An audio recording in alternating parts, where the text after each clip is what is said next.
최근 잠잠한 듯했던 법원이 기어이 이재명 대통령을 칠 준비를 마친 것 같습니다. 바로 논란의 대북 송금 사건 불씨를 다시 짚인 것인데, 다만 위기는 기회라고 어쩌면 이참에 대북 송금 사건을 완벽하게 박살낼 가능성 역시 열린 것 같습니다. 오마이뉴스 김종훈 기자의 충격적인 보도입니다. 검찰의 대표적인 조작 수사로 의심받는 대북 송금 사건과 관련해 김성태 전 쌍방울그룹 회장의 제3자 뇌물공여 사건 공소기각 판결이 뒤집혔다는 답답한 소식이 나왔습니다. 구체적으로는 지난 2월 1심 재판부는 동일한 대북 송금 행위를 외국환 거래법 위반과 제3자 뇌물죄로 중복 기소한 것은 이중 기소라며 공소를 기각했습니다. 그런데 이번 수원고법 항소심은 두 범죄의 구성 요건과 보호 법익이 다르다는 이유로 이중기소가 아니라고 판단했고, 결국 사건을 다시 1심 법원으로 돌려보냈습니다. 쉽게 말해 김성태 전 회장이 실제로 제3자 뇌물을 제공했는지, 그 돈이 당시 경기도와 이재명 지사를 위한 대가성 송금이었는지를 법정에서 다시 처음부터 따지게 된 겁니다. 그런데 문제는 법원의 이번 판단이 김성태 개인의 문제로 끝나지 않는다는 데 있습니다. 앞서 제가 법원이 이재명 대통령을 칠 준비를 마쳤다고 표현한 것도 바로 이것 때문입니다. 검찰이 공소장에 설계한 대북 송금 사건의 구조는 단순합니다. 김성태 전 회장이 북한에 돈을 건넸고 이화영 전 부지사가 이를 경기도를 대신한 제3자 뇌물로 받았으며, 그 최종 수혜자는 당시 경기지사였던 이재명 대통령이란 겁니다.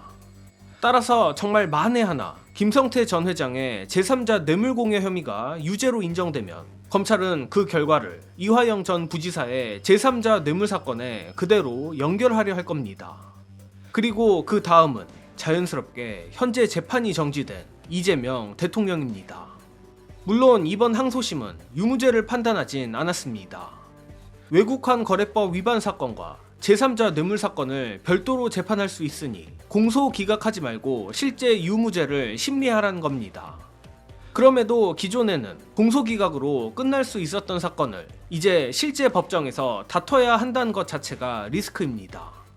그것도 검찰이 대북 송금 사건에서 이재명 대통령을 잡아넣기 위해 만든 가장 핵심적인 논거를 가지고 다시 싸우게 됐으니 상황이 심각해진 것은 분명한 사실입니다. 하지만 위기는 기회입니다. 결론부터 말씀드리면 저는 이재명 정부와 민주당이 오히려 이번에 대북 송금 사건을 완벽하게 박살낼 기회를 잡았다고도 봅니다. 다만 이에 대한 구체적인 이야기에 앞서 먼저 몇 가지 짚어야 할 부분이 있습니다.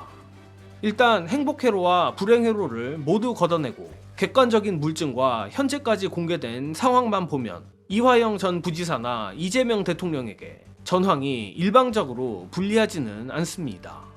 무엇보다 재판을 받게 될 김성태 전 회장 본인부터 1심 법정에서 북한에 돈을 건네주면서 이화영이나 경기도에 대가를 요구한 적은 없다, 개인 돈으로 한 것이다, 사실상 김성태의 대북 송금이라는 취지로 말했습니다. 이는 검찰 공소사실과 정면으로 배치되는 진술입니다.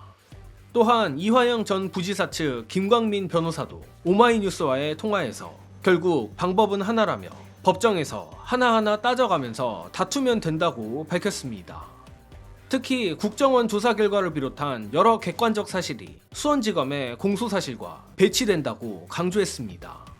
실제로 검찰이 주장하는 800만 달러 대북 송금 논리에는 그동안 수많은 허점과 모순이 제기되었습니다. 예컨대 마닐라에 존재하지도 않는 유령 리오남이 대표적 예시라 할 수 있습니다. 그러나 문제는 객관적 물증이 저 법원 앞에서 반드시 통한다는 보장이 없다는 겁니다. 물론 이건 속된 말로 제 뇌피셜에 근거한 우려지만, 우리는 그동안 상식과 증거만으로는 설명하기 어려운 기괴한 판결을 법원에서 너무 많이 봤습니다. 그리고 저는 법원의 이번 결정이 어쩌면 꽤 계산된 역습이 아닌가 하는 의심까지 듭니다. 진작부터 많은 분들이 경고했던 게 있습니다. 이재명 대통령의 지지율이 떨어지고 핵심 지지층의 지지 동력이 약해지면 법원이 중단된 이재명 대통령 재판을 다시 건드리려 할 수 있다는 경고였습니다. 아니나 다를까 최근 지지율이 일부 회복되긴 했지만 도무지 이해하기 어려운 민주당 정체성 지우기 갈라치기로 코어 지지층의 동력이 상당 부분 상실됐습니다. 게다가 민주당은 당장 코앞으로 다가온 전당대회 문제로 당 전체가 들썩이고 있고 검찰개혁 막바지 작업에도 힘을 집중해야 합니다. 바로 그 시점에 묘하게도 법원이 이재명 대통령을 직접적으로 겨냥할 수 있는 대북송금 제3자 뇌물재판의 문을 다시 열어버린 겁니다. 물론 이번 공소기각 파기 판단을 한 재판부가 조희대 대법원장이나 법원 수뇌부로부터 어떤 지시나 신호를 받았다고 단정할 수는 없습니다. 다만 제 개인적인 추측을 말씀드리면 유무죄 판결도 아닌 사건을 다시 심리하라는 판단은 판사 입장에서도 상대적으로 부담이 적고 정말 무언가 시그널이 있다 손 치더라도 그저 법조인으로서 눈치껏 일을 처리한 것은 우리가 어떻게 할 방법이 없습니다. 자, 그렇다면 지금까지는 답답한 이야기를 했으니 신랄 같지만 이 법원의 역습을 어떻게 되치게 할 것인지에 대해 말씀드리겠습니다. 저는 앞서 김광민 변호사가 말한 법정에서 하나하나 따져가면서 다투면 된다는 말이 핵심이라고 봅니다. 물론 가장 좋은 시나리오는 1심의 공소기각 판단이 최종심까지 유지되는 것이지만 오히려 넓게 보면 대북송금 제3자 뇌물 공소사실이 허위와 왜곡, 회유된 진술 위에 세워졌다는 사실을 입증함으로써 박상현 검사 등 수원지검 수사팀에 제대로 책임을 물을 수 있는 기회를, 그것도 법원 인증 마크를 찍을 기회를 잡은 것입니다. 다만 이 재판을 김성태 및 이화영 전 부지사와 김광민 변호사에게만 100% 맡겨서는 안 됩니다. 만약 법원이 검찰의 무리한 공소사실을 눈감아주고 이재명 대통령을 공격하기로 마음 먹었다면 이제 정말 이판사판입니다. 민주당도 합법적으로 동원할 수 있는 모든 수단을 동원해야 합니다. 가장 대표적인 수단이 조작기소 특검이라 생각합니다. 조작기소 특검을 통해 검찰 수사 과정의 위법과 조작 정황이 공식적으로 드러난다면 아무리 조희대나 검찰의 우호적인 재판부라고 해도 함부로 유죄 판결을 내리기는 어려워집니다.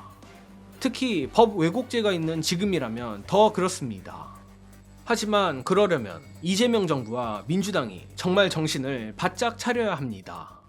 똑같은 쓴소리를 반복하고 싶지 않지만 거의 끝난 줄 알았던 대북 송금 사건으로 검찰이 다시 이재명 대통령의 목에 칼을 겨누게 된 데는 정부와 법무부의 책임도 상당합니다. 지난 1년 동안 수사 기소 분리를 비롯한 검찰개혁을 신속하게 밀어붙이지 못했고 검찰과 법원에 시간을 벌어줬습니다. 무엇보다 법무부의 수원지검 감찰과 박상용 검사 징계가 용두사미로 끝나면서 검찰에 개기면 된다는 자신감을 준 꼴이 됐습니다.